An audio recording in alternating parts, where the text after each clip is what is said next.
Buen día, Maslatón. Habla José María de Alto Palermo. En febrero de 1973 yo tenía 22 años y estuve de mochilero acampando en la localidad de Pucón, al lado del lago Villarrica en Chile. La verdad que Chile era un desastre, Maslatón. Era un desastre. La gente no tenía para comer. Me acuerdo que nosotros teníamos cigarrillos argentinos y terminamos regalándolos. No había ni cigarrillos. El golpe está totalmente justificado. Y el suicidio de Allende también. La verdad que era un inepto, un inútil, no sabía gobernar, llevó a Chile a una bancarrota total. Te mando un saludo.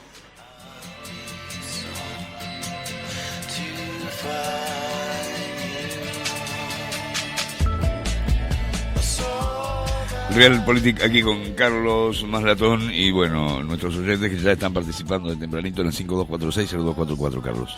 No, los dos testimonios bárbaros, la verdad que el amigo que nos habla del vuelo 93 y que había un F-16 ahí, todos los indicios apuntan a que efectivamente hubo una razón de Estado para bajar un vuelo de pasajeros, porque tanto eso como el Pentágono, como el atentado al Pentágono, son raros, son rarísimos.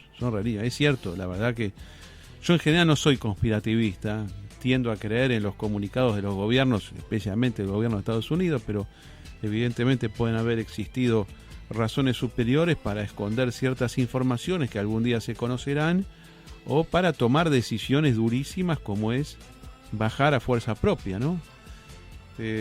Claro, por supuesto, un avión tomado por terroristas de Al Qaeda. Con respecto a Chile, bueno, primero, qué bueno Pucón, ¿no? Esa ciudad de Chile que está en el sur, cerca del volcán Villarrica. Yo estuve hace unos años también. No estuve en el 73, como dice el amigo mochileno que tenía 22 años, sino estuve en el 2005 también subiendo el volcán Villarrica y haciendo travesías por la zona. Espectacular. Claro, en esa época no iba nadie en el 73, pero hoy ya es un lugar muy conocido mundialmente y bueno, como el turismo se expandió, uno lo que va ahí es hacer actividades al aire libre, actividades de fuerza, de montaña. Pucón, Valle Nevado, todo eso. Mejor inversión, la verdad, para pasar 15 días en una zona haciendo fuerza, es impresionante esa zona. Pero sí, yo tengo la misma referencia. Mira, yo estuve en Chile la primera vez en el año 1967, tenía 8 años. Entré por San Juan, un lugar llamado Guanta como primer puesto de Chile. Era pobre en esa época, pero después cuando vino el gobierno socialista comunista en el año 70, esto hay que decirlo así, parecen palabras pasadas de moda, pero era un gobierno socialista comunista, se llama la Unidad Popular. Ganó las elecciones con muy pocos votos de diferencia en frente al segundo, Alessandri, porque sacó 33% de los votos Allende y 31% Alessandri. Después hubo una ratificación parlamentaria con el Congreso de Chile, que se tiene que juntar más del 50%. La Democracia Cristiana, cuyo candidato era Tomic, le dio los votos a Salvador Allende. Era una especie de colegio electoral que había en ese momento. Pero bueno, Allende era pésimo como político. El tipo probablemente haya sido un tipo honesto, inclusive hasta uno puede decir buena persona, pero el nivel de equivocación que tenía era tan grande que en 2 años y pico destruyó Chile. O sea, lo arruinó por completo. Y pasa lo que pasa en muchos lugares. La gente dice, yo no quiero seguir con esto. Es cierto lo que estás diciendo, el oyente que nos ha llamado. No había comida, porque claro, los tipos que hacen, lo típico de estos gobiernos, dicen, la variable monetaria no tiene ninguna importancia en el país, yo voy a imprimir moneda todo lo que quiera, porque no cree inflación, porque esto es lo que cree el comunismo, que la inflación no es una consecuencia de la moneda. Bueno, Moreno, que no es comunista sino que es fascista, piensa lo mismo, que la inflación depende del precio al cual el empresario decida venderlo. Entonces lo que hacen es, desde el punto de vista presupuestario, gastar todo lo que tienen que gastar, imprimir moneda, y entonces dice, los efectos inflacionarios de esto no se van a ver porque yo voy a controlar los precios. Controlo los precios, controlo las cantidades, controlo la producción, estatizo, tomo por la fuerza fábricas, establecimientos agropecuarios y doy todo el día discurso contra la oligarquía, contra el fascismo y contra el imperialismo. Esto es la experiencia socialista comunista chilena. Y claro, al poco tiempo desaparece la mercadería. No es que desaparece porque alguien la escondió, no se fabrica más nada. Y era un país que pasó hambre en ese momento. Después, bueno, es un tema completamente chileno, la interrupción del orden institucional del 11 de septiembre. Vos hablás con los chilenos, yo hablaba mucho ya en esa época. Además escuchaba Radio Moscú, que transmitía desde la Unión Soviética un programa para Chile Diario llamado justamente Escucha Chile, que lo tuvo como hasta los años 90. Un programa que duró como 17 años prácticamente, de propaganda comunista contra Chile o en relación a la política chilena. Uno habla con la gente de esa época y dice, bueno, esto era insoportable, ingobernable. Y entonces, ¿qué es lo que hizo Salvador Allende?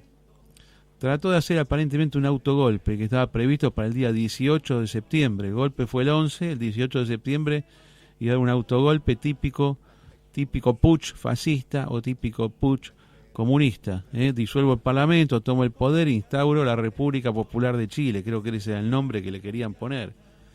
Allende era del Partido Socialista de Chile, aliado con el Partido Comunista y con otros sectores de ultraizquierda, pero el que más a la izquierda estaba era él.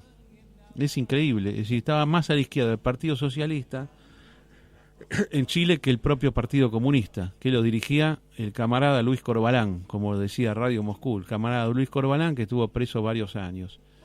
Yo no sé si el objetivo de los golpistas de la Junta Militar, de Pinochet, Lee, el vicealmirante Merino, era matar a Salvador Allende. Aparentemente no, ellos lo querían mandar al exilio.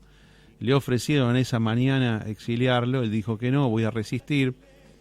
El discurso, insisto, que da el 11 de septiembre es espectacular, son 8 minutos, véanlo en YouTube. Dice, esta será seguramente la última oportunidad en que me voy a dirigir a ustedes. La Fuerza Aérea ha bombardeado las torres de Radio Portales y Radio Corporación. Y después empieza a insultar a una cantidad de militares, Mendoza, que era el jefe de Carabineros, Merino, que era el jefe de la Armada, y los trata de traidores. De Mendoza dice general rastrero, que solo ayer jurara su fidelidad y lealtad al gobierno, se ha autodesignado director general de Carabineros. Es impresionante el discurso, es muy ideológico, muy izquierdista. Bueno, se corta la transmisión, listo, estas son mis últimas palabras, dice. Para mí tienen 5 insinuaciones al suicidio. Lo que acabo de decir es literal, si ustedes lo ponen por YouTube van a escuchar exactamente, lo escuché tantas veces en mi vida, tantas veces que lo sé de memoria, casi entero de memoria. Bueno, ¿qué vino después? Después vino un periodo de transición en Chile, que fue desde el mismo día del golpe hasta el año 75, donde la Junta Militar no lograba enganchar el rumbo económico. Chile tenía 50% de inflación mensual, no anual, 50 mensual, o sea, estaban en hiperinflación. Ese primer año y medio de gobierno militar, al cual yo no voy a juzgar ahora desde el punto de vista de la decisión política ni nada, porque esto es parte de la historia chilena. Hay gente a favor, hay gente en contra. Yo detesto los golpes de Estado, los condeno. Ahora, en algunos momentos históricos, los pueblos deciden cambiar el gobierno, como ahora en Egipto. Pero vamos a analizar lo que pasó en ese primer año y medio.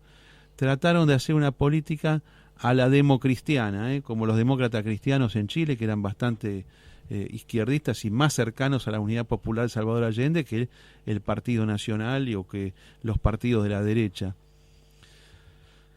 Pero en enero del año 1975, lo que hace Pinochet es invitarlo a Chile a Milton Friedman.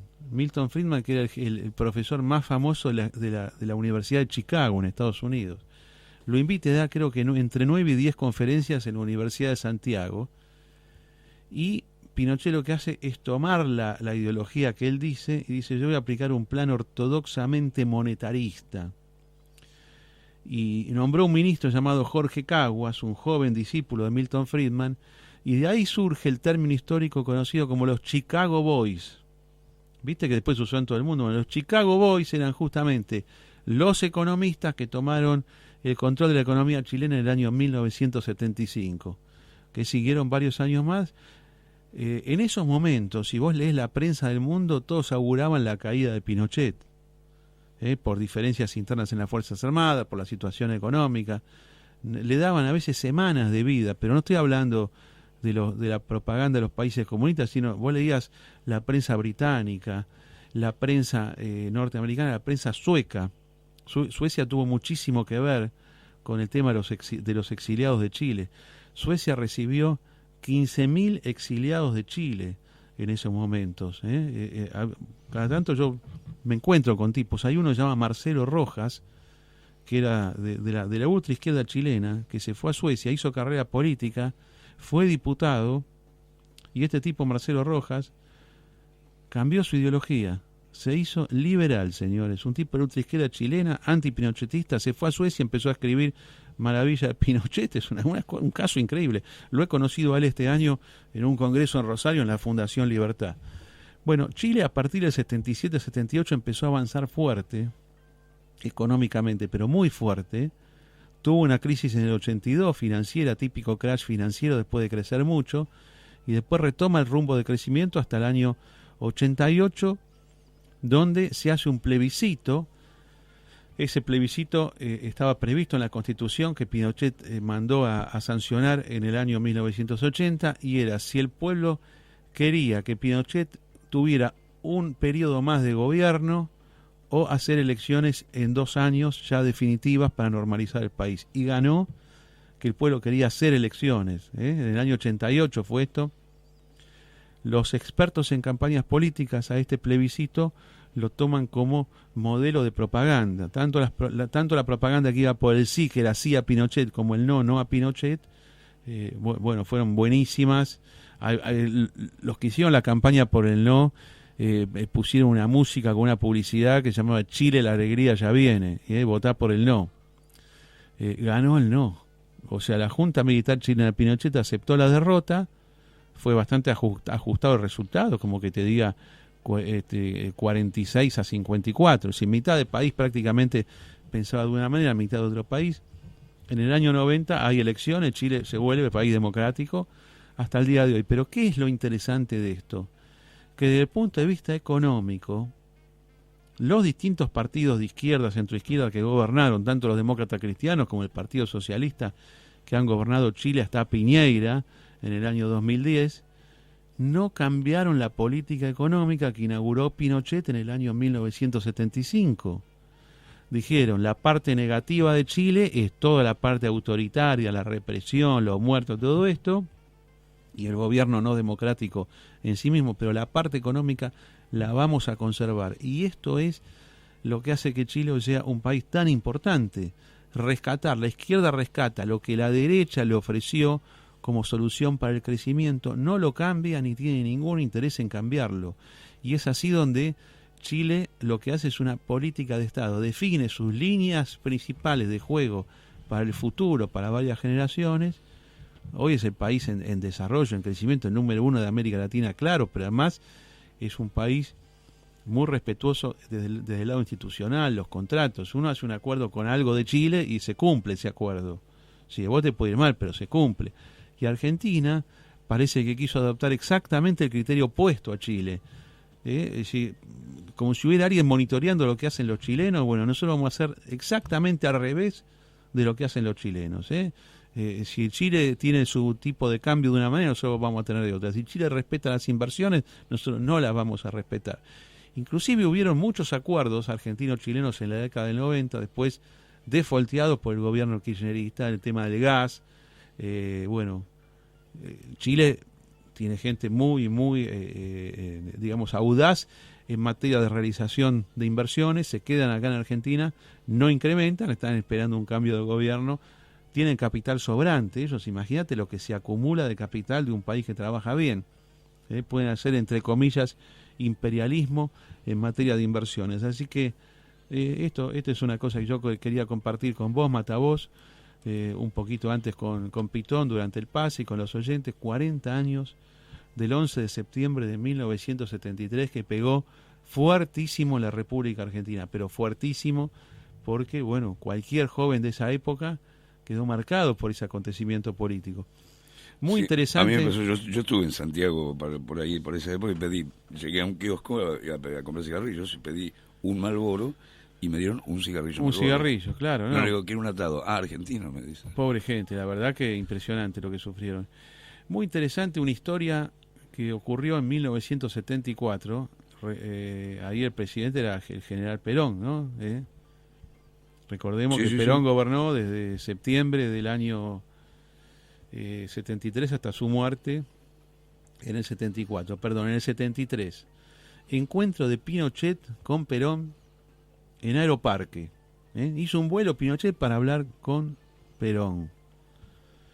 Vos imaginate, en plena efervescencia izquierdista, con el ERP, los montoneros, el Partido Comunista Revolucionario, el movimiento del socialismo, todas las alas peronistas de izquierda, el radicalismo que era de izquierda, todo era de izquierda en Argentina. Pinochet, General Perón, libertador de la República Argentina, prócer máximo del siglo XX, Rosas, San Martín, Rosas, Perón, imagínate los que ven eso, reunión con Pinochet. Salió una condena, el Consejo Deliberante de la Ciudad de Buenos Aires, que lo presidía Miguel Unamuno, saca una condena. ¿A qué? A el encuentro del general Perón con el dictador fascista chileno Augusto Pinochet Ugarte. Esto le molestó muchísimo al general Perón.